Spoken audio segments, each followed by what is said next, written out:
All right, we back at it. Homegrown Radio. Chuck Dizzle, DJ Head. West Coast. In the building right now. Chi-Town's own, man. Yes, sir. Chicago's own Taylor Bennett with us hanging out. My dogs, Taylor appreciate Bennett. y'all, man. Now, What's the word? Man, you got an album out right now. All right, Yes, coming sir. of age. Now, usually when I press play on a new project, I try to just the first couple of words that come to me, I just write them down and let me know if I'm kind of on the same wavelength and add to it, take away from it. I got genre bending. Oh yeah, for sure. Okay. Big time. Individualism. Okay. And then I got authentic. Wow, that's dope, man. So Shit, upon them pressing three play, words. upon pressing play Three on the words. project, that's what I got from it, man. Is there anything you would like to add on to it for the people that maybe pressing play on it for the first time, just to kind of give them a precursor of what they can expect from the album? Yeah, for sure. The project, like you said, is definitely genre bending. So it's something where we go through different facets of music. I love all kinds of music, and I've always loved, Queen, the Beatles, but of course like Sam Cooke, Aretha Franklin, Marvin Gaye, Diana Ross. So many different artists that come from prior generations, and I think it's really important as an artist, and it's something that I learned through having my son, but then also moving in the industry and gaining some really amazing relationships like Sway, and different folks that, introduced me to people like, Martha from, the Supremes, and then had me doing research on, first of all, to also bring it back, I haven't done like a sample on a record since 2014 when I put out my project Broad Shoulders. Yep. As an independent artist, it's also a thing with clearance where it wasn't the easiest thing, especially back then. Now, like, I'm more tapped in terms of like having a firm, having people at work. Like, I've done different deals with different labels and things like that. But back then I was like, I'm not trying to pay for none of it. Now it grew into more of a thing though, where it was like, I have, shout out to DJ Werner, that's my music director, so he produced damn near the whole project, but I have a lot of amazing instrument and musician players that are around me at all times. And it just became something that was like very key. And it was also the idea that I felt like if you like something, you should kind of like the whole thing. And sometimes, just sometimes, you know what I'm saying, I hear a sample on a joint and it's like super catchy, but I'm like, damn, like, I already know what you I'm gonna already get into. know, like, yeah. So that for sure. And then I think a bigger thing about it is it's challenging stereotypes. So, growing up, looking at the TV, I think everybody does that, no matter if it's basketball players, rappers, or under individuals. You don't just have to be African-American to be indulged by entertainment and TV and want to be like the characters or appeal to the people that are on the TV screen or whatnot. And that's something that goes past music. That's something that goes to movies and all different sectors. But again, to take it back to the independence, I think every artist has a responsibility. And I felt like with this project, I really wanted to challenge the narrative that be in terms of who we are. And I think a lot of us can gain an insight from the record that shares, You hit the light, That bro. light one real quick. Both. Yeah, There you go. That shares, he hit the light, he had to go. Like, I'm out. LMAO. But yeah, no, I think it just helps, kind of share and begin a conversation that I think isn't the easiest or most layered thing that's out here. You know what I'm saying? I want to say this publicly because you are somebody who I feel like is slept on.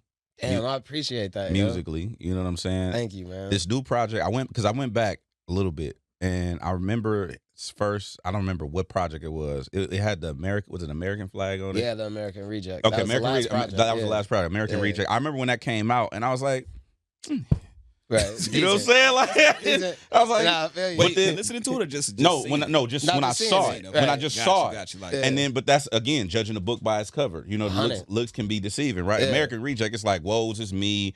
But then I'm gonna be honest with you, your brother Chance the Rapper, everybody knows that. But when acid rap came out, I did the same thing. Facts. Because I looked at acid rap like, man, I ain't finna listen to no drugged out. Like, I don't. Rap shit. Everybody thought like. That's what it's It was like, a wave. bro. It Like was the homie is almost a damn near gospel rapper. Like it's exactly. you know what I'm saying? Yeah, and so I was like, I love it. So it made me tap in, and I was like, damn, okay. And I think what that did for me personally is peel back a layer on my own stereotypes. I love that. And my own way that I view shit. That's deep, man. Real shit. I'm telling you the truth. And that's why I'm glad we have you up here so I got a conversation. There's multiple things I want to talk to you about. But when Coming of Age came out, I think like when I listened to it, I was like I told you before we even got on the air, like I'm really pleasantly surprised that you stayed in your pocket, like, and didn't like, because a lot of people try to chase a sound, they Thank try you, to man. deviate for their course, and like, and from American Reject to Coming of Age, it's still Taylor Bennett. Like, it's still like, Thank you, man. you don't know, That it's means not a lot, Yeah. yo. no real shit, bro. Because like, Especially from you, bro. I would music. tell you if it was trash. I'm knowing. That's what I'm saying. I like, would tell you if it was like, 100, I would man. tell you if I was very, I'd be telling people all the time, like, it's because I don't listen to a lot of music leisurely. Right. And so when I do, it's like, bro, you playing with my time. 100. No, Yeah. 100. That's how Yeah. I feel too. That's why I listen to old school shit. Because I be Yeah, getting I don't like, even so wanna- I just wanted to give you your props for that, because I Thank feel you, like, man. I really appreciate that. I feel yo. like the evolution of your sound is going to continue to grow. And I love the you, genreless take on creating music, because even when I was telling our camera guy PB, I was telling him, like, yeah, like, I don't know how to describe your music. Hey, I call it alternative rap. I love it. You know what I'm saying? That's I what I love call that. it. Yeah. But the white people at the award shows, who knows? Thank you. And that's a big part of this shit. Is Right. that it's a lot of folks that got, ideas on what is what. And But I just wanted to give you your props Thank you, before man. before I started digging into the other shit. But appreciate you. Coming of Age is dope.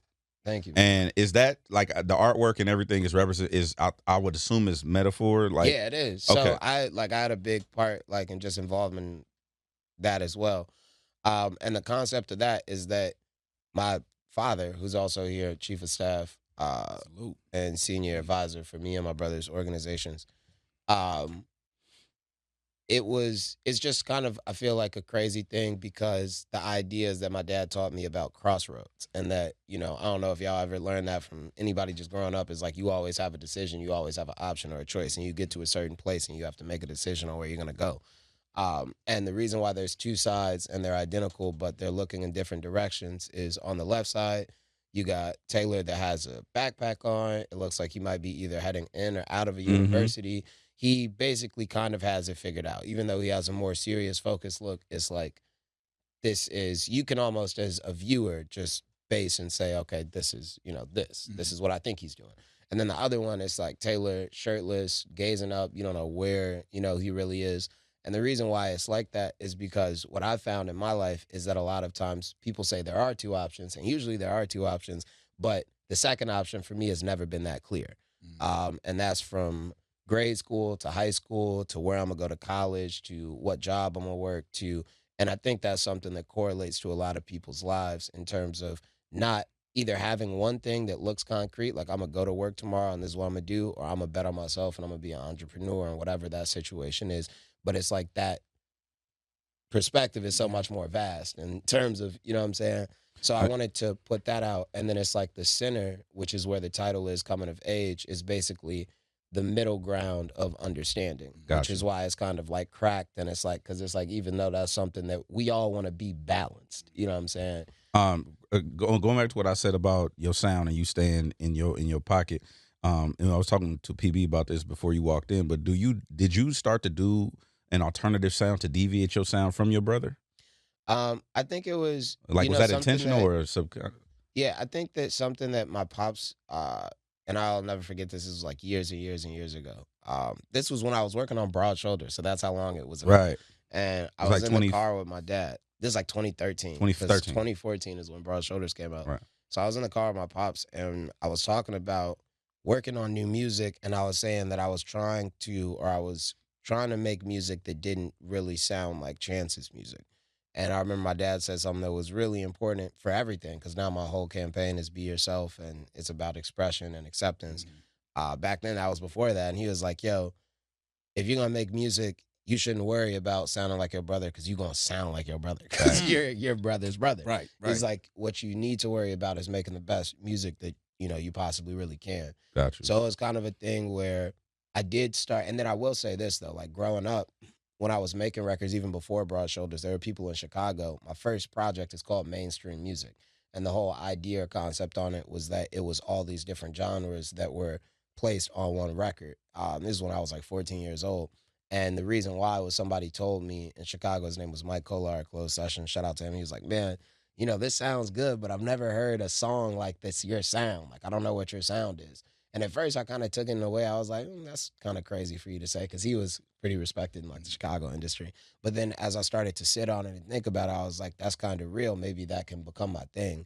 And again, man, I've always loved all kinds of music. And I also believe that everybody loves different kinds of music. Like, I Facts. think there's definitely an importance in supporting your culture, no matter what musical background that is.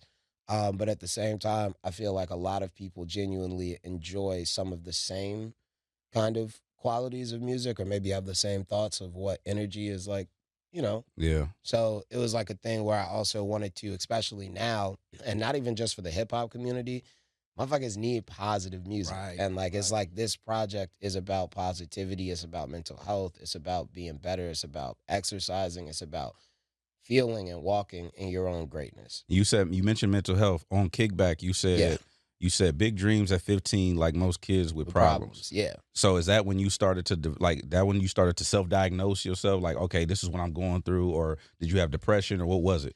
I think that when I was like 15, that was like freshman, sophomore year.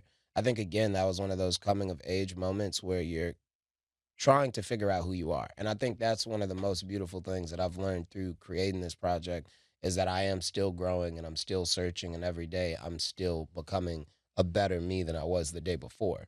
And I think that when you're growing up, or at least when I was growing up, it was less of trying to figure out who I was and more of trying to be something, or be, you get what I'm saying? Like, it's like I saw different representations, whether it was on TV or in real life, of things that I was like, this is what I can be. You know what I'm saying? I think that's a big thing also about just life, is that you see what's around you, and it does create mental limitations or barriers on where you could go. Gotcha. Now, for the folks that may, judge a book by its cover, or, as far as hip hop purists, or people that just want to hear the slaps, hear the hip hop shit, For right? sure. If it's not grabbing them sonically, Yeah. but the message is in the music, how do you try a different approach as far as chasing that, or do you just say, look, you're gonna come around when you come around? I think the whole thing about it is that, I'm a big believer in, like, people like what they like. Mm. You know what I'm saying? I would say that for my brand, it's more of a thing where I do, the whole be yourself, like the idea of be yourself came out after 2017. I openly came out as bisexual to the LGBTQ community. And then I ended up creating a project the year after that in 2018 called Be Yourself. The project was all about expression and acceptance. And I think it's a thing where you can paint a picture for certain folks, and again, everybody has different strokes. But also, in terms of a brand, the way that I look at it is that my spaces, no matter if it's the tour, shout out to Champion that we're doing Be Yourself, Be a Shout out Champion to tour, Champion. or shout out to them on the merchandise, the mental health line that we got right now. The idea is to create an environment that's inclusive and is accepting. So, because my thought on it is that you go so many places in a day and you could feel like you don't fit in. And that Absolutely. usually happens for me when I was growing up, at concerts, when I'm at school, people talking about being fresh. Like, so it's like, how do I create these environments through the experiences of my brand that make people feel, at least for a certain period of time, like they are somewhere where they belong, but not just, again, you belong because you feel like you want to be like this, but now you're in an environment where you can learn who you are. I think You know what I'm saying? I think what's important too is not even just with you coming out in 2017, but I think what's dope is I think that I like nobody gave a fuck. Like, it's like, I think, and I fuck with that. you And know what I'm saying? It's rocking like, with you, man. and it's just like, because Yeah. I think like people make this big deal about shit like that. Like Thank you, Isaiah man. Rashad just went through the same thing, and it's just like, bro, like do the music slap? Right. Like, how I does don't it- I don't how give does a the fuck music about that sound? shit. Like, 100%. is the music good? You know what I'm saying? Like, if the music is trash, now we got to Then talk. now we gotta talk we gotta about have now we gotta have an intervention, my nigga. I don't give a fuck. Let's have an intervention about that. You know what I'm saying? Yeah. But how long before you actually decided to publicly go did you know?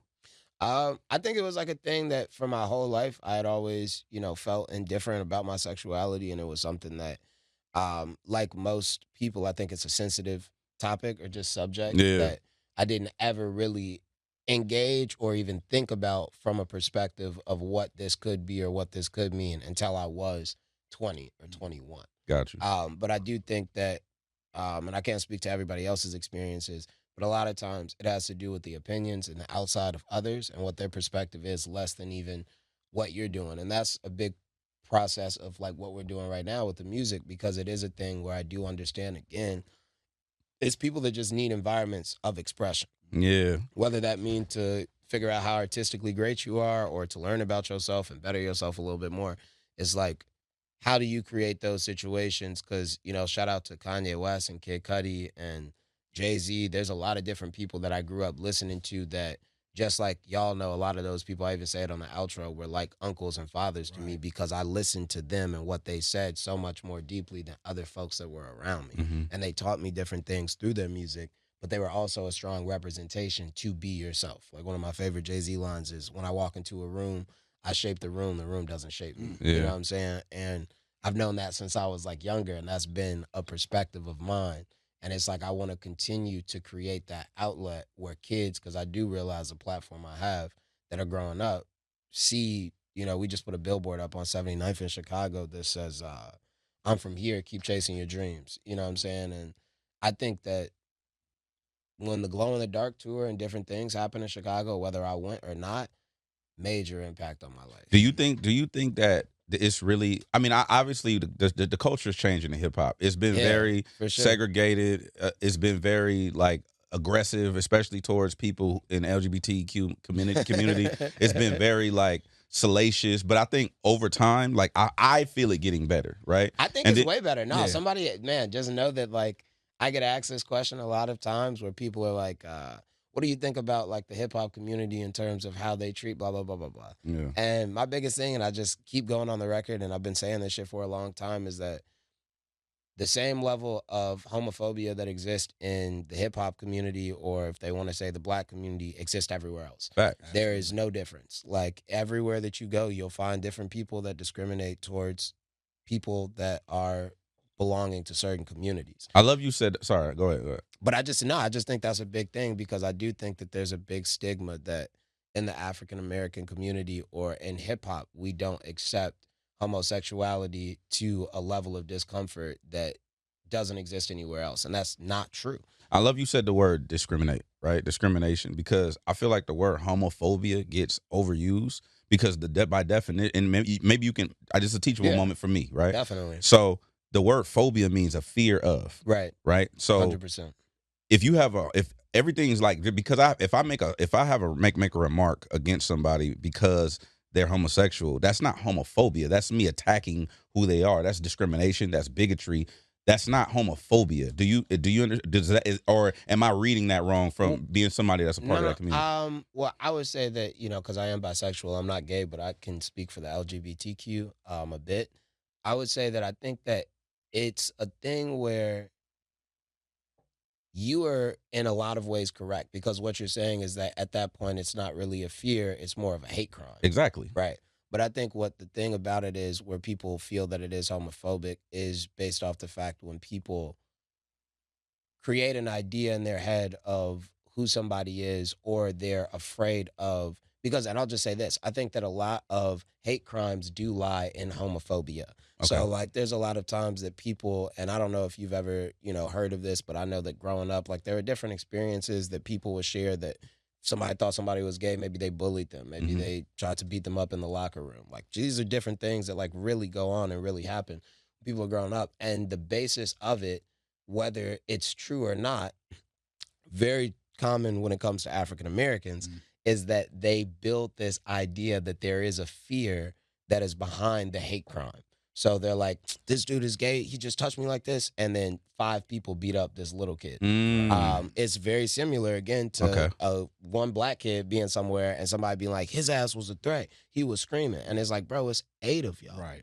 You know what I'm saying? Like, but it's like, so I think and that's something that I think has also opened my eyes, even with music, and is being African American and also being a part of the LGBTQ does open a lot of different things where I just see similarities in stereotypes. Not saying that in any way that, to be gay is to be black, or to be black is to be anything else but who you are. Yeah. But I do see, belonging to 2 separate communities that are in some cases considered minorities of the overall, mass. No, I get that. I just wanted to clear that up because I was I'm always glad that you asked that. Like, and I want to say shout out to you.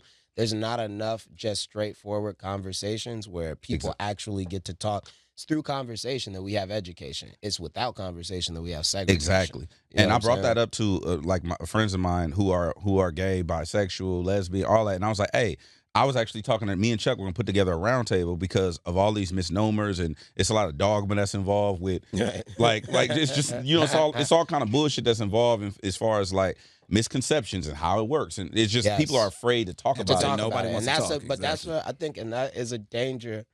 We have to become more comfortable with having conversations, especially about things that we don't know, and having them on these platforms and with people that are aware or can give you some kind of proper insight. Too many times we see groups of folks trying to come to an ideal of what something means, and then there's no representation of Oh, anybody. you mean like a from the gang of space. 50, 60, 70-year-old white men deciding about abortion? Yeah, that's exactly what I'm saying. Yeah. That's 100% Right. on point. Right. That's the same shit that I'm saying. Right, Yes. Yeah. 100%, man. Now, we talked about Isaiah Rashad for a second, and I just want to get your opinion on this because Shout out Isaiah Rashad. Yeah. I love him, man. you had the opportunity to come out, right? You had the opportunity to really present that information with somebody like that, and just other countless people that sometimes Yeah. they're outed like without I wanting didn't to even even. know. And I just, to keep it 100%, first of all, shout out Isaiah Rashad. Shout out to Isaiah. That's my dog. Like, Right. I know Isaiah, and I've known him for a really long time.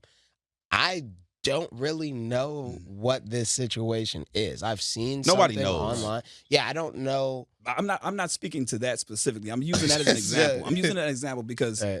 at any point in time, like that clearly was put out without his approval, right? So Okay. my thing is this: with people that deal with situations like that, do you think it's worse that somebody's outed, or do you think it's worse somebody holding on to wanting to come out? I think That's a violation for sure. I think that I think that it's super petty for anybody to make a decision that they're outing somebody. Facts. Like, I think that, like, that's just crazy. And I've always thought that it was crazy. And it is something that happens a lot, I think, in the community, because there is, I think just like there's a vibe where it's like, if this is who you are, then this is who you should be. But I think the biggest thing that is kind of contradicting of that is that being gay, and a lot of times it's a fucked up thing. So let's talk about it. I think in terms of, like, if you're gay, a lot of times you lose your friends. And I'm not saying that you intentionally, but like a lot of times when you come out and you say, like, I'm openly bisexual or I'm a lesbian or I'm gay, you lose friends, you lose family, you lose relationships, you lose job opportunities. If you decide, if you are trans, if you belong to the trans community, you want to go get a job somewhere, they're not going to hire you in the same manner. It's so many different things that automatically change with that. Yeah. And I think anybody that belongs to the LGBTQ community knows those different changes. And I think that for me, yes, they are for the best. And I think for most people that I know that have come out, they have been for the best. But I also know that we should understand that the opinions of the outside world that have for a very long time shaped our opinions and how we express ourselves are the same people and the same things that we have to go up against when we do decide that we're going to embrace our community or in a form or sense stand together. And I think that that's something that a lot of people take advantage of. I think that, again, that's why I said it was so important earlier. People feel like in the African-American community talk or about in shit. the rap community, having that you can't talk about shit, I believe that, again, there's a idea that it is harder to be gay in the Black community than it is in other communities. Right. Again, I don't agree with that. Like, I believe that it's hard in every community, but I think that those things that are additionally added to these fires. And then a big thing as well, it's a mental health thing for every community and every person. Because, again, you should be in an environment where you feel like you can express yourself. Right. But if you already coming from a space where you don't feel comfortable expressing yourself or being vulnerable, then of course, you know what I'm saying? You know what I'm saying? The thing you should do. Now you also are a father. I heard you Yes, say sir. shout Father out of two. shout out to our brother Sway. I heard you say on the show that Sway. you plan on marrying your Yeah. queen. Of course. Now, I've known, so I'm not gonna say the person's name, but I knew somebody who he was bisexual, and then I knew his wife before I knew him. Like, Yeah. and so they end up getting married. They end up That's getting dope. married, and Yeah. I always, and I was afraid to ask the question because, like, you know, like you just never, we don't have these conversations And you enough. don't want to be in people's business either. Yeah, but I still like, you know, you're curious. Yeah. Like we have a friend, her name is DJ Leslie. DJ Leslie is lesbian. DJ Leslie. Yeah, she's Shout out lesbian. DJ Leslie. And she came out on our show. Yeah. That's fire. I didn't And know so, that. and we didn't know. Yeah, We had no idea. Like, She was oh shit, like, oh, okay, Amazing. well, you know, whatever. But Right. when you have questions, so I asked her hella questions because I'm a grown ass man now. Right. I want to know what's up. You know what I'm saying? So I asked her hella 100%. intrusive questions. Yeah. But I'm just saying, like, when I found out that they ended up getting married and they were talking about having a kid. Right. And so I was like, damn, I want to ask the question, and I didn't ever get to answer. So I'm gonna ask You you. should ask me. When I'm asking you now, when the conversation either comes up or if it ever does, how do you have that conversation with your kid as far as, like, you know, dad likes this, or he did this too, or whatever the case may be? Is that something that you openly have? Do you avoid it? Like, how does that work? I think you have to. First of all, my big thing is that I always want my children to know who I am. Like, I feel like I know my dad very well. Right. And not just from the perspective of spending time with them, but them actually knowing who their father is. Life is about finding out who you are. Life is about going through it and seeing different situations, having things come at you. And at the end of the day, like for me, trusting in God, having faith, and hoping that at the end of the day, you're a little bit better than the day that you were before. Mm-hmm. And with that said, my biggest thing is that I want both of my sons to always know that not only is this how I felt, but there's also a full gay community, there's a full straight community, there's a full lesbian community, there's a full bisexual community. And this is something that, and also in this frame too, I'll say this, being or belonging to any of those communities doesn't change anything about you. Mm-hmm. And I think that's a big thing that I definitely want to make sure to say on the radio, but also something that I'll make sure to express to my children, because at the end of the day, you being happy is what brings me joy. Bet. You get what I'm saying? And no matter what package, what shape, what color, what size that comes in, I'm going to be happy. And, you know, it's a big thing, but I think even, and especially I think for a representation in terms of for their children and who they are, I want them to always be comfortable being themselves. And that's a big reason. I remember even talking to Sway about it, creating an environment where people feel free to express and grow and learn who they are. And again, that's all the way from becoming a better artist to learning more about your sexuality to advancing your literature and writing and reading, you know, like all of those things. Mm-hmm. You know what I'm saying? Like, that's what life is about. You know what I'm saying? What dad advice would you give to other fathers out there? Because I know you get the bars from Pops, right? For sure, man. What Shout out to advice Pops in the building. would you give other fathers that are either about to have kids or are fathers right now? You know, what's that message that you push to fathers? You know, I think the most important thing about being a father that my dad has showed me is that through your family, you can create not just a legacy, but an empire. If you spend enough time with your family and your family gets to know who you are, like my dad's like my best friend. Like, that's why he's on the road with me right now. It's a thing where I've seen the success in his life. Like I always say this, my dad's the most successful person that I know. And the reason why is because he has balance. Where there's so many other men that could be rich or could be healthy or could be, you know, looking like, it's like the balance for my dad in terms of relationships, family, work, health, money as a tool to keep those things together. He's always been very balanced. And I think that that's something that has helped him not just inspire his children, but then also, like, I'm in a situation with my dad. I work with my dad, so he's always with me. It's a big thing. And again, this is another stigma, not just in the Black community, in a lot of fucking communities where sons and fathers don't have the best relationships. Yeah. They If could you work in the see office. my dad, let me know. You know what I'm saying? There we go. I'm know gonna what tell I'm his ass. I'm gonna be like, yo, Yeah. yo, son, raw as fuck. I was just on this radio station. What are you Yeah. doing, nigga? Yeah. If I'm you see him, you know, definitely. let me know. But no, man, it's just, it is an important thing to have relationships with your family. And I think that when you gain that relationship with your sons or with your daughters, it becomes something where it can manifest into them saying, okay, let's build something together. And I think that that is what families are supposed to do, is build things together. Yeah. And what You know about what I'm saying? what about as far as like the children, like, you know how like there's a thing in Florida, I just read it, the article where the parents are being charged for child abuse by allowing their kids to identify as what they want to identify as. How do you handle, gosh. bro? It's Yeah. wild out Yo, here. yo, I just saw You it. also Yeah, just said that's Florida, so Huh? So you also said it's Yeah, Florida. it's Florida. Yeah, That's, that's you Florida. know what it is in Florida. But I'm just LOL. but I'm just saying, like, for you, what does that line look like as far as allow, like you just said, you want your kids to feel comfortable. You want your children to have the freedom to express themselves, be whoever they want to be. Where's that line for you? Like, what is there an age limit for you? It's like, okay, you're able to make your own decisions. You can identify what you want to identify as, or is that something that you just have to feel out? I'm not a dad too, so I'm asking probably because I might need the help.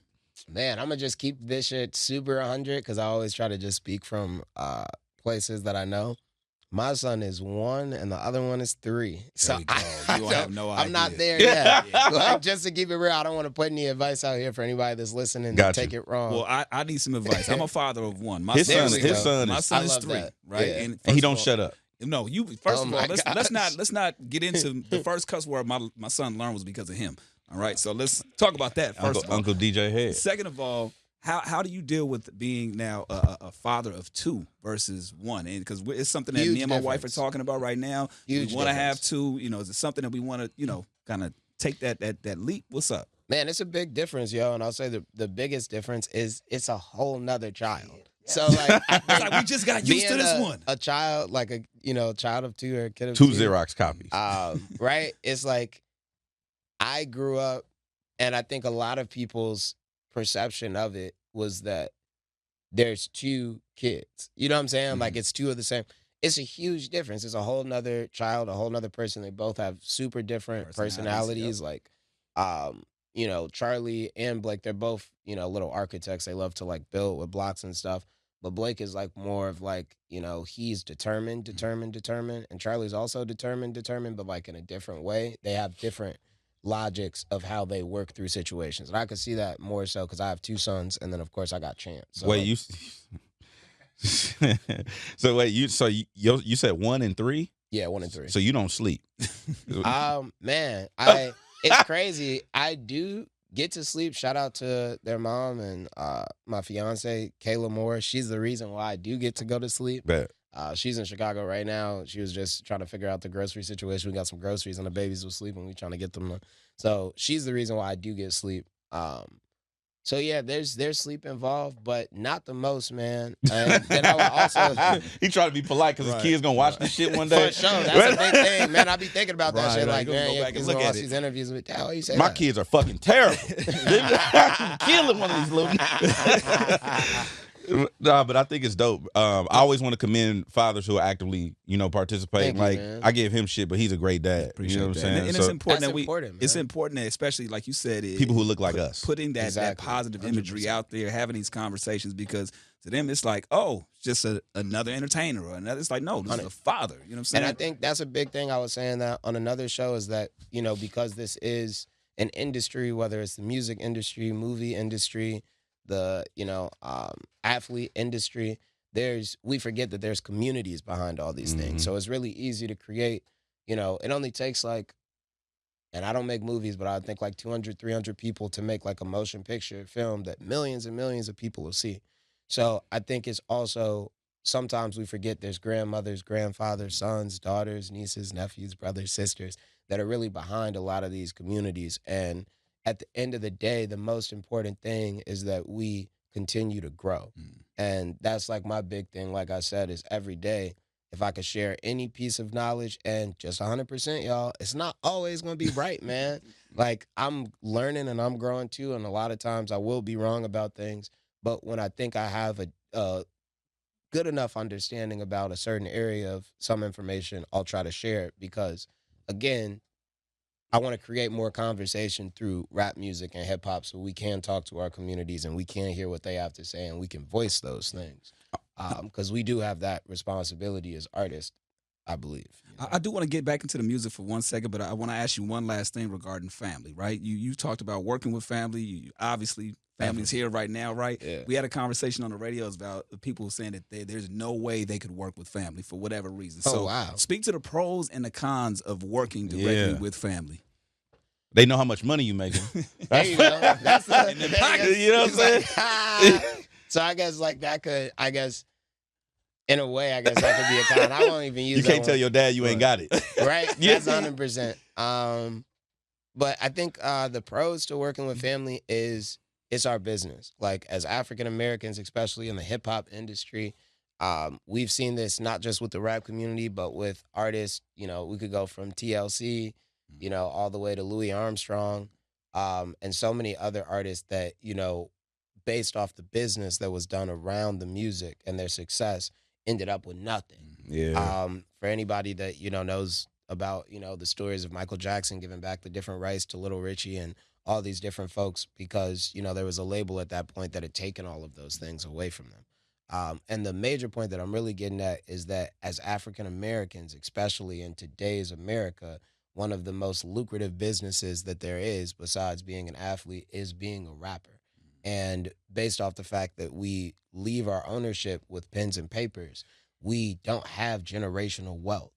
And that's something that's really important and key for us as African Americans because we already don't have generational wealth based off of how we, you get what I'm saying, are here. Yeah. So to work in a family business and to not just have ownership, and I think that's a problem about how independence is expressed as well. You don't just have ownership, you also have institutional knowledge of how to run a business. Facts. So you know how to run a merchandise business. You know how to run a booking agency or how to do your own bookings for shows. You know how to do, especially in my experience, split sheets. Like I do all of my stuff in-house in terms of points, royalties. I set up my LLC in 2014 before I did Broad Shoulders. So I've been tapped in on like a lot of different information, but then also, again, relationships. Like you said, you know, I shouted out Sway. That's my dog. I got Troy Marshall. We got Troy Marshall. Yeah. It's like a thing where you can create relationships and you can have, like Jay-Z, another Jay-Z line, anybody could buy my car, anybody could buy my G6, but nobody could buy the friends that I have. Facts. And that shit is so important. Now, speaking of bars, the last thing I want to talk about too on the music, okay, on outro, I felt like when I was listening out, because I listened to the project, I ran it back, okay. The project is fun.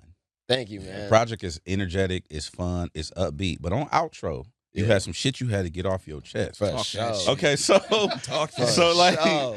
I mean, you had to let niggas know you from the projects. Yeah, Don't, hey, okay. don't get this happy shit fucked 79. up. Okay, yeah, don't get Don't get this exactly. happy shit fucked 79, up. you know what I'm saying? And you said you had this vision since high school. I think you said that was a bar in there too. Yeah. But was that intentional? Like you, just correct me if I'm wrong, but on the outro, you rapping like these niggas got you fucked up. That's what I took from it. Yeah. Is that what that was? Yeah, it was like, you know, the way that the beat kind of made me He and Vernon. trying to be polite about it. No, Like, 100%. That's they do really have me what it fucked is. up. they do got me fucked up. But 'Cause it's not even a thing where it's like you do have me fucked up, but I do think it's a thing where you got to state like who you are. And the way that I felt about it, like the creation of the process or the project and process, which is crazy, is that all the songs were done before the intro and the outro. Intro and the outro were the last two songs that we did. And when I was doing the outro, it was like that was literally the last song to it. And I knew I was doing an outro. And I'm so blessed because I have this level of confidence that I didn't have before. And when I was writing this outro, first of all, the beat just felt like you were achieving something, like you were reaching a victory. But then it was also a thing where it was like, just like, you know, what more can I say? Because Jay-Z is my favorite artist. okay, that's exactly what I thought. Just know that that's what I was getting at, tapped into is like, and that is how I feel. Like, you know, we went through stages, and Jay-Z knows this as well, you know, where we handed out mixtapes. You know, we went through stages where even right now, like I'm on my Dame Dash shit. Like I just bought, you know, a couple billboards in Chicago and it's all independent. Like I'm calling this dude Mike at Clear Channel. Shout out to him. And I'm like, yo, how can we make these plays? How can we make this work? How can I, in some way, shout out to y'all, come up here and try to be on the same level of marketing that the majors have behind what they're doing. And with the outro, it was a thing where I'm getting at, like, Taylor Bennett is here, but not only am I here and not only can I do this versatile genre shit, I don't just do the genre shit because I'm on some, like, oh, like, let's, you know, do something different. Nah, it's like, I'm trying to make positive music, but understand that there can be positive rap, and also understand that when it comes to these bars and having this shit like that, like, man, like, I love hip hop, and I like, I'm a true MC. Like, that Sway was the first person to tell me that, and that's really how I feel. It's like, I love rapping, but I also love my community. You know what I'm saying? When I was listening to that, though, that's what I got, though. Like, I really got that energy. Like, I'm everywhere. You ain't never there. Pound for pound, I'm the best to ever come around here. Don't get me started. Like, I got that, bro. I got that energy, bro. Excluding nobody. Look what I embody. Like, I got that, bro. That's why I was like, when I was listening to him, like, oh, he on here. And he said, what he said, the next line after that is, I really ran the streets. Yeah, that marketing plan was me. Plan was me. Yeah. That's where I'm at right now. Like, just that to let marketing plan is me. Like, and I even say on the track, I say I feel like Jay and his startup. Yeah. Like, you know, picture a nigga soaring. Like, and it's also a thing where Jay-Z was like 25 or 26. He was hella shopping around, or he had stopped shopping around for deals at that point. Him and Dame was like, we're going to do the Rockefeller thing.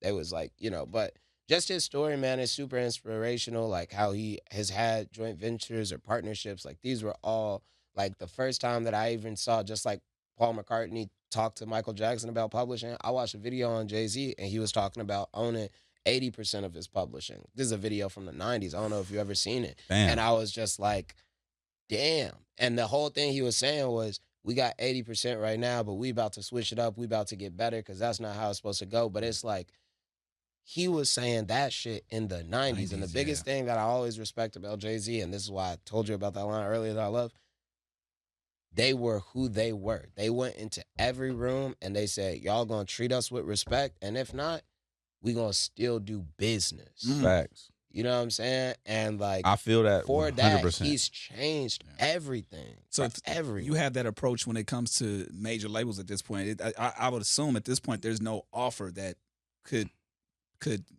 entice you to say. Is there an offer? Yeah, is there an offer that you feel, with all the knowledge, with all the artillery, everything that you know, walking into these buildings, having those meetings, is there something where you feel like there's an offer that I can say, yeah, okay, well, this makes sense to sign a major record deal? What is the Tay Bennett sellout number? Right? There we go. I love it. What I love is that? Fuck the political shit. Man, there's a number. I'll say it like this. No, and I'll tell you. Your pops was like, there's a number. That's what's crazy. That's what's crazy. He kicked me like, hey. I'll tell you, and this might sound crazy, man, but there is no number. There's no cap. number. No, it's not cap. And you want me to tell you why it's not cap? All right, go ahead. Because the level of value that I have right now in terms of what any label could give me, and let's just break this down, right? And I know that we've had people do it before, but really quickly. If you sign a deal, you could get a 360 or you could get an advance up front, and whatever the deal is, they're going to end up coming out on top. Why? Because not only is there interest, but there's a recoupment that's involved in every deal that you make. And they recoup off so of you're your going to half. have to pay that back. Not only do they recoup off of your half, but until they recoup, you don't really get paid. At all. So, one, I lose the control of my narrative, right? Everything that I stand for as a Bennett, as an independent entrepreneur. But then two, and I'll just say this, it was somebody said, I'll just say who said it, and I'm a fan of his, so I rock with him. Jim Carrey was doing this interview on Good Morning America like 3 weeks ago. This is where I feel like I am in my life. And he was saying that some shit that you don't hear a lot of people say, I feel like I have enough. Damn. So I got my family. What is that number? I'm saying I got a bust down rollie. I didn't sound like I remember. I'm telling you, presidential. Man, keep it on the table so they can see it. You know what I'm saying? Keep it It's on the table. What? I remember I've had this watch though for like 2 or 3 years. I remember when I had friends, because I came up in this business with my friends, 16 years old, same as me. We'd go to New York and do a run, and they'd be like, man, why don't you want to sign this $100,000 deal? Like, I've had people say, like, I'll give you a 90-10, and in 4 months we could flip this, and you'll be up, because the idea is really to get the lowest number that you can, so you could fast recoup and do it.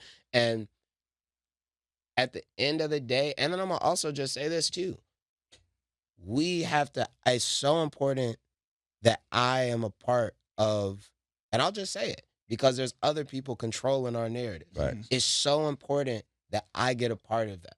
Right. It's so important that Spike Lee got a part of that. It's so important that Paid in Full Dame Dash got a part in that. It's so important that Boys in the Hood got a part in that. Those different situations, you could look at, everyone had to do with creative control. Yeah. It had to do with somebody being able to say, but the best example, and this is why, Berry Gordy, Motown. The reason why they were all dressed to impress and they had such great manners and skills while they were knighted by the Queen and all these other things is because he was in control. And I do believe, again, that us as people don't feel the marketing that is subscribed to us. And we don't subscribe to it a lot. Yeah. But I do believe this, if there's a lack of supply, then the demand will always follow behind that. So if you don't have enough of a supply, you can't have a demand. Okay. If they don't know it's positivity, you can't have nobody asking for positivity to work out and shit. Let's say it's not Cat. Okay. He's saying it's not Cat. I'm rocking with you. Let's say it's I'm not. rocking with him. He said, let's say it's not Cat. Let's say it's not Cat. Let's say Universal Music Group comes to you. Yes. And they offer you $400 million and a multifaceted deal. And let me tell you something. Right now, I would not take that. You would turn down $400 million. I would turn down $400 million. Look at that. Turn down $400 million. You want to know why? Why? Because I'm telling you, I'm going to just say this shit. I'm the fucking truth. I'm just letting y'all know. So is Drake Clarence false? Avon. What you mean? Check it out. No. I'm just saying this shit. And I'm not talking about, of course, shout out to Drake and everything that he's done, because also Drake, business-wise, he's a fucking genius. I don't know what that deal entails. I know how much money, I don't know what it is. Right. But Drake, we got to mop floors. My idols, though, but check me out, though. Like, my idols are Clarence Avon. I've never met him in person, but I really look up to him. Everything that he's done, everything that he stood for, everything that he was able to change for Soul Train, and so many different stories of African Americans in the business. He fucking found Bill Withers. Like, wouldn't be no Ain't No Sunshine When She Gone without Clarence Avon. Steve Stout is a mentor of mine and one of my very, very good friends. Mm-hmm. And the thing that I see when I look at them is I see the next, that's what I'm on. Like, owning my business, running my business, knowing how different things operate, trying to figure out how to keep cutting different corners of my business so that I can also bring in other benefits, whether it be publishing and sync deals, and, you know, and then also looking at how people look at our community and trying to figure out how we can not only portray ourselves better, because I do believe, again, that's a responsibility of myself and my community, but then also figuring out how do we get some real money to the real creatives? Because, again, been Bill Withers, been Sam Cooks, been Michael Jacksons, been Princes. We still got Jay-Z's. We still got Kanye's. We still got... When do we get to... Because this shit, like I said, it's a community behind it. It's deeper than just the music. I feel that. You know what I'm saying? I'm not mad at that. You're a stronger man than me. It ain't too many things I wouldn't. It ain't too many things I wouldn't do for $400 million. I've also made a decent amount of money in my career. You ain't made $400 million. I ain't made $400 million, but I done made some millions. I fuck with you, bro. But this is what I'm gonna say. This is what I'm gonna say. And you wouldn't be here sitting here talking to us, nigga, if you made $400 million. I might be sitting here talking to y'all if I made $400 million. No, you wouldn't. I'm gonna tell you what. Check this out too, though. I do want to say this. There is a crazy idea that is surrounded. Money is a tool. It can't do shit for you really besides buy you things that really can be necessities. Agreed. Like, I need a house. Agreed. I need this. I need that. I'm getting that. You look like you got a nice crib, man. You got an Apple Watch on right now. You got a radio station. Man, he living. This is some shit. I'm going to tell y'all some hip hop. crazy Talk shit. to him. Talk to him. That's Keep what going. I'm saying. Keep But going, I'm just saying, Tay. like, real shit, though. And I was just talking to my homies about this the other day. And I do want to figure out, shout out to Jaden Smith, because I know he's done a lot of work around, Shout out to Jaden Smith. you know, not just homeless youth, but also, the whole idea of being homeless, especially in LA. And growing up, I've done hella work with the homeless youth also because, again, I'm part of the LGBTQ. And like I said earlier, you lose shit when you come out. And a lot of times it's your crib and your bed. Damn. So I've done a lot of work with homeless youth, but something that's really, and it's been a thing for me because I've been listening to Michael Jackson. I've been just kind of opening my eyes a lot to a lot of things that I'm seeing.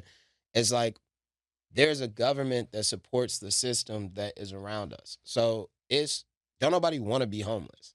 A lot of people want to be rich, but don't nobody want to be homeless. And it's a whole thing where we in a room with heat, lights, and that's what I'm saying is like, I can't how much do you have to want to say that there's not something that's enough for me to be like, I have a price point. I can't even spend 400 M's myself. I could figure out a few ways for you to spend that. I don't think I could. I don't think I could. And I'm saying, if I did, how about this? And this is a real thing. Somebody said this shit. You got 6 cars. You can only drive one. Yep. Only drive one. At one time. Only live in one house. You can only live in one crib. So once you start doing all this, and I'm not saying that in my life. So you only have one car? I only have one car. And that's actually, I would like to have more than one car. You're right. With that example, you're right. And I would also like to have more than one house. But I'm not talking about just having enough. I'm talking about, again, these numbers that is just it's so big that sometimes I feel like the only people that it matters to are the people that don't have it. You know what I'm saying? And that shit is a big part of hip hop. I'm with you. That I got it and you don't got it, and what if you had this? This is what life could be like. And then I'm gonna also say this again: we don't have generational wealth, so money is a big thing to us. You know what I'm saying? And also, I'll just say only 1% of America is rich as fuck. Money's a big deal to most people in America, whether you're black or you're white. You know what I'm saying? And I just, so all that money shit, that shit dangerous, man. Now, I'll just tell you. In 2015, you mentioned, you said putting artists in TuneCore back in 2015. All yes, right? man. Where do you see the landscape in music now? What are these conversations you're having with artists today that they should kind of get up on? You know what I mean? As far as the future, are you into the NFTs? Is that a thing for you? What are these conversations that you're having? Yeah, man. I think that 2015, shout out to Peter Rosenberg. I was talking about TuneCore, which is a self-distribution platform that independent artists can use to distribute their music, aka upload a song for anybody listening and put it on iTunes or Tidal or Spotify or Amazon, SoundCloud, any of the amazing platforms out there. Since then, there's been other distribution services that have been created. The one that I'm currently using right now is United Masters. Shout out to United Masters. Shout out to United Masters. Shout out to Steve Stout. Again, good friend of mine, visionary. And what they're doing over there, they're not doing anywhere else in terms of not just the services that they provide, but also the correlation to which rap music is the fastest, I would say, genre of music growing for independent artists. Okay. So, when you get into rap, again, we just talked about TLC, and there's been a lot of other artists that we could talk about even more recent that got into this game and they had this hot single and then they signed some deal and 2-3 years later, they don't have anything. These folks will show you how you can use that hit single, put it up online and keep 100% of all your money. And then also the creative control and all those other things that we talk about, like generational wealth and publishing and things that are so important. Mm-hmm. So shout out to United Masters. Any independent artists out there for distribution purposes, I would say that's important. The second thing I say is, like I said earlier, in 2014, I set up my LLC, Bennett Entertainment, and I put out all my projects on that. We've done tours off of that. And that was one of the most helpful things I could do in my career because it actually gave me an entity and a business. And that changed the way that I even appeared on paper. And being in America, y'all know how important it is to look good on paper. Have your ducks in a row. I would say that, get your LLC going, check out United Masters, and most importantly, do your research, man. Not just on the music industry. I also do a lot of music business research on the industry. So Prince, I'm on a tour right now. Shout out to Champion, Be Yourself, Be a Champion tour. And I'm touring before the music is released. And that whole idea came from Prince, you know. And so many different things we see today, like merchandise bundling. Prince invented merchandise bundling Facts. with his tour. He was the first artist to ever bundle an album with ticket sales. Also, he did so many other things, ads in newspapers and different ways of going platinum and achieving these goals that were unheard of. So check out Prince, check out Michael Jackson, legendary businessman. Of course, Jay-Z, Clarence Avant, and a lot of other folks. You know, I just want to encourage you, even outside of the hip hop community, to do research on different folks that, you know, have had very big impacts on not just the music industry, but you know how important it is, which I'll be saying in these microphones. Yeah, so it's like the world, man. Absolutely. Y'all have an impact on the world. Now, we do this thing called Curbside Confessions, okay? These are So crazy stories that you may have. I know that's crazy, right? It definitely needs context. Right. So Curbside Confessions are basically like crazy stories you ever had in an Uber, a Lyft, a driver, ride share, Yeah. Postmate, delivery, any of that type of shit. You got any crazy story that ever happened to you? Whether you was in a car service or Yeah. a I food was delivery. in a car service, and I can't say which one it was Okay. because I love them all.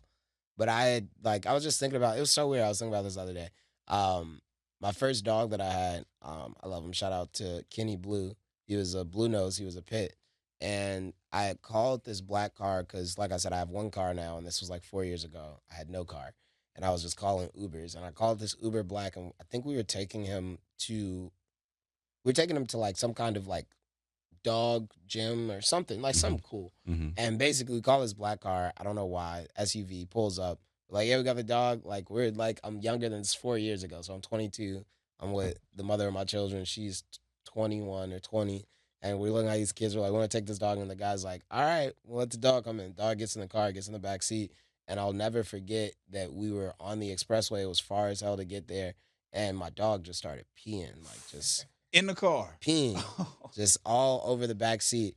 And I remember the thing was that, like, That's a $250 charge. Yeah, you get a charge. Or something like that. It's more. I don't think I got charged. Shout out to this amazing service. Man, you again. tripping. I would have Isn't charged that the shit out of crazy? you. Nah, for sure. I told the dude too, like, of course, you know, I'm just like, he was all the way, like, it's an SUV. We're all the way in the third row. So I was like, if I let this, like, I Slide, just yeah. couldn't let the piss sit there. I had to tell the dude, and I told the guy, and he was like, like, it's fine. I guess he probably thought, like, could have been worse. He could have ate my seats up or some shit. Something, Like, man. you know You what can I'm wipe it saying? up. He wasn't tripping Nah, he wasn't about tripping, the dog man. piss in his truck. He wasn't tripping about the dog piss in his truck. And it was, maybe crazy. that's why I was thinking about it yesterday, because I was thinking, even when I was thinking it, like, man, that dude was super laid back. Like, Chilling. that was a cool ass. I would have been hot. That was a cool ass. Nah, drive. we would have had to get down.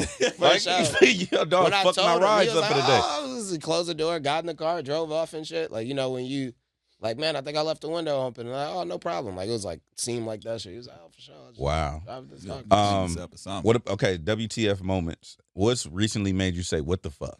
Like anything that made you say, what it could be, maybe somebody owe you some money, somebody always asking you for some money. It could be you going through a drive-through. It could be something with your pops. What made you recently just say, what the fuck? A headline you saw, a fan, a DM. It's funny because I usually only say what the fuck when I'm like, you know, like when you're referring to something that's like special to you, you're like, what the fuck, this is mine. And it has to be, I think, like just a few days ago, man, I ran out of weed. But you know when you run out of weed and like you didn't know that you were running out of weed, but then you run out of weed. So you just fresh out. Stuck. I'm getting that, opened up this bag and it was not enough weed for me to smoke. And I think that was like, just a couple days ago, I was like, what the fuck? Like, and the funny thing is that when you also, for me, when I'm saying what the fuck, I'm really trying to find the answer. So I'm like, what happened to my fucking weed? Like, Right, what somebody happened smoked to my weed, bro. That was Multiple my thought process. scenarios. And I had to start going through, I'm like, nah, Well, none you of don't them roll smoke deep, weed. so it couldn't have been that many different people. I'm getting that. Yeah, I smoked that shit. That was the I'm better than this. Wow. I was smoked getting all that, of and it was also funny because I think it's, and I don't know if y'all smoke. I know we in LA and shit, but you know when you wait, like I was doing a bunch of shit that day, so you know you wait to smoke that one blunt. You like, man, shit was crazy. I took my jacket off. And shit. You getting ready. I was sitting, in my fucking office, like, all right, I'm finna smoke this shit. No, nada. Nada. What the fuck? And that's a big thing because you can't just, it's not LA. You can't just, I mean, you can it's not what we don't have as many dispensaries as y'all and shit. So it's not like you can just go downstairs. Yo, you in like, Chicago? Oh, good, in Chicago, we y'all got dispensaries, but we not like y'all yet. Bet. So it's like 30-minute line. Oh man, bro. You Tay 40-minute Bennett, walk. bro. You better listen. Government Nepotism. don't give a fuck. Man, you better use that shit. I'm using nepotism. Hey, somebody, bro, you could tweet. My gosh. You could literally tweet. Hey, somebody meet me at the Hell nah. Starbucks downtown at woo. Nah. They gonna pull up with some magic weed. Man. They gonna be like, I got this you're right. magic You're weed right, for you're you, right. man. You're right. Some insurance You're right. sticks or something, man. Okay. Sir, Another thing. magic weed. Another thing. We got. This is the homegrown head scratcher. Love it. Okay, these are elementary school test questions. So the shit. premise is, I'm gonna ask you 3 of them. So Yeah, I'm gonna find out. our listeners call in and they win tickets based on if you got it right or wrong. So they just be like, yo, I think Tay got it wrong, and then if you got it wrong, then they Okay, win. that's cool. Yeah. I was just making sure I'm not messing it up for No, them. no, Like, no. You damn, messing you it- said that you messing it up for stupid-ass somebody. question. Somebody's gonna be fucked up. Yeah. But somebody's also gonna win. Only if they guess if you got it If I got it wrong or right. correct. So it's really on them. It's exactly whether they have faith or no faith. I hope y'all heard that. All right, Nah, it's on you too. We putting some of the pressure in your hands. all right. You ready? Ah, man. Go ahead and take another if you need. You said Take another elementary pull. school. Go ahead, pull. You We'll need- give I'm you. going to have to take another Yeah. pull. You said elementary school, right? These are elementary school test questions. 1st through 8th, people. Those kids is 14, man. It's 3 of them. You ready? Yeah. All right. Which land animal can open its mouth the widest? Damn, a land animal? That's crazy because you don't even have multiple choice. This is just it's wild No, as It's hell. C.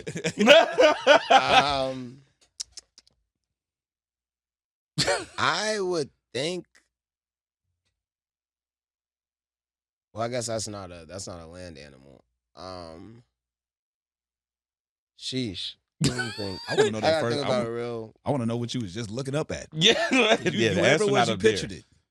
What I had pictured it, and I'll tell y'all, but this isn't my answer. No. Don't Don't give tell me you your then. answer first. Okay, all right. So then, yeah, let me think about it. Y'all don't ever want to play chess with me, just by the way, because I'll. Oh no, 10 I'm minutes. the chess nigga. Just so you know. No, I make chess people mad because No, they're no. like, just make the move. You're gonna lose. Oh Like, yeah. I'm Oh, you one of them those people. dudes. Oh, got you. Sheesh. Wise, I guess. I know. Yeah, this has got to be the number one answer. That's probably wrong. A lion? A lion? Lion. Yeah, right. I No, don't that's know. correct. That's incorrect. That's incorrect. That's completely You said land though, right? land animal. That was hard. What were you thinking about? The first thing I was thinking about was, and y'all might think this is crazy, a hippopotamus. It is a hippopotamus. But that's not a land animal. Hippopotamus is It is a living land in the animal. water, They just right? be in water. They just hang out. It's a land animal. A You're sea right, animal. amphibious. Thank you. A sea animal will be a whale. Pop's or like, I got something. your back. Like, Nah, that nigga do your both. pop's wrong too. No disrespect. All right. Ah. All right. Next one. You ready? Yes, sir. All right. What are the names of the Teenage Mutant Ninja Turtles? All 4. Raphael, Donatello. Wait. Michelangelo, Donatello. Raphael. You said the You Raphael. I said 5 Raphael? times, yeah. So I got 3 of them then. You got. So you I got just one need more. one more? Four. More. Y'all will tell me the 3 I said? No. What the fuck? I'm not helping you. Michelangelo, Raphael, Donatello. I'm gonna say the wrong name and I already know, but it's crazy. Go ahead. I Go know. ahead. Nah, he's like, go ahead. So,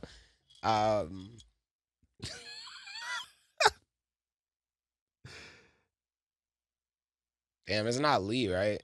It's what? It's not Lee, right? Wait, what? You said No, hold Lee? on. Wait, what? It's not Lee, right? Just like Bruce? Like Bruce Lee? Yeah. What you mean? Lee what? Damn, that's crazy. I got the first part right. That's crazy. No, Lee. No, you know what? Sheesh. Lee. No, you know what, He PB? like, y'all can't even have PB, this one. He let's like, wrong him out. You're wrong. Wrong. It's not Lee. It's not Lee. nigga. You got It's close. not Lee, bro. It's not Lee. That Lee is Jackie Chan's character in Rush Hour. That's Lee. That's a good-ass movie. Yo, I'm Fine. definitely trying to get some Chinese food. Leonardo. Leonardo. That wasn't what? No, if Ain't you would have nobody said call- Leo, yeah, I would have Leo, gave it yeah. to You you. would have gave it to me, Yeah. Leo Leo would've been That's like, okay, crazy yeah, because Leonardo. they're all named after famous painters, right? Correct. It's like Facts. Raphael, Donatello, Michelangelo. Raphael. Raphael. You ready for the last one? Yeah. All right.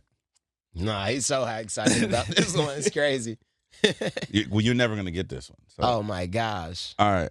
Which mammal lives the longest? This is a fourth grade test question. Which mammal lives the longest?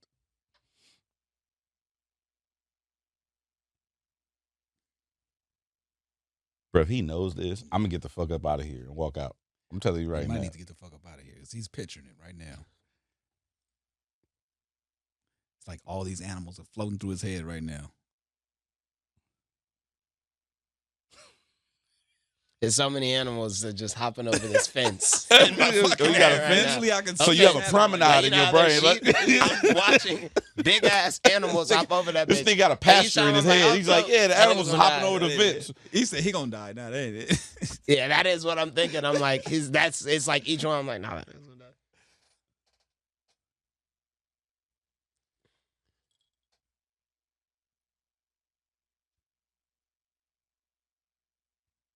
Your pop's Googling stuff. Is Trying it to send him a text message.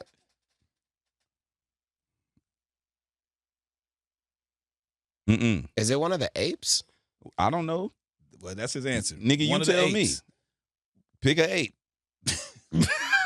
Which ape? Which ape do you think it is?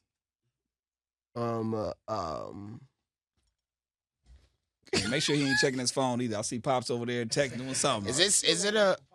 Oh, Is it a? are you googling the answers?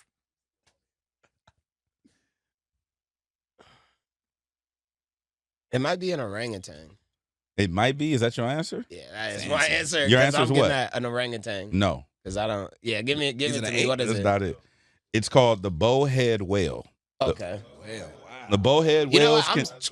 so tripping. crazy. You said mammal. Didn't you say a Yeah. mammal? Well, Was it mammal? whales. I know a whale is a mammal, but didn't I just say like an ape? Is that not a mammal? See, That's a mammal. now I'm just gonna treat myself on the radio real quick. Hey, All right. It is what it is. What it is. You, hey, I fuck He's like, with man, it. you already got that shit wrong. Yeah, it is what it is. They live over 200 years. Yo. Wow. Okay. All right, hey man, we appreciate you coming on through. A Thank lot you of guys, information, man. Just again to let people know, man, Lot of coming game, of too. age out right now. Yes, sir. Plug the tour one more time for the folks that need to know Definitely, about man. Make sure y'all check me out. I'm on a free tour right now. Shout out to Champion. They're One more time. sponsoring That's the whole what? It's thing. what? It's, I'm on a There free we go. tour with RSVP. Yes, Shout sir. out to Champion. It's the Be Yourself, Be a Champion tour. It's strictly for college and universities. We're going to be heading up DC, and then we're going to be in New York City at SOBs on May 13th. So make sure y'all pull up, get some tickets, and I'll see you guys there. all right, last thing. What does homegrown mean to you? Homegrown means organic. It means grassroots. It means that it's built from the ground up, and you know that most of the time, friends and family are in the organization. I like that. Predominant. That's what's Love, up. man. you know. That's what we at right here. Homegrown Radio. Chuck Dizzle, DJ Ed, Tay. Appreciate you coming on through, bro. Appreciate Thank you for y'all, being here. man.